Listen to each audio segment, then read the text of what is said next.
a common theme I've seen in men that are healing and doing that shadow work, what their attraction in women changes to is sort of more or less the same thing. At least it is in me, right? I used to find these things like normal, but it's like unacceptable at this point. Which is, for example, things like testing instead of communicating, right? We're constantly playing those games, pulling us away to see if one will chase, right? Or let's say that living in the wound without moving forward, where I'm like, I will sit with all of your pain, right? But if you're gonna stay stagnant at that pain, well, then it doesn't make sense. Like we have to heal together. We gotta move towards. You gotta look at your shadows like I look at my shadows.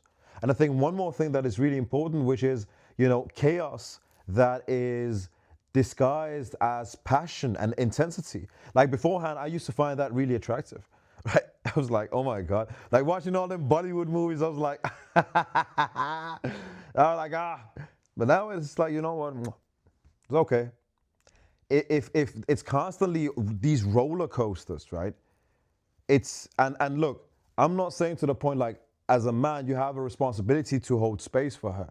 Absolutely, hold space for her.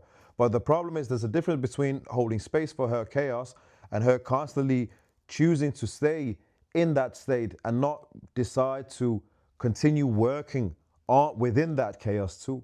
If she doesn't work on herself within that chaos, she starts to overspill you as well. And it gets to the point where it's like, hey, it's getting a bit too much. Boundaries.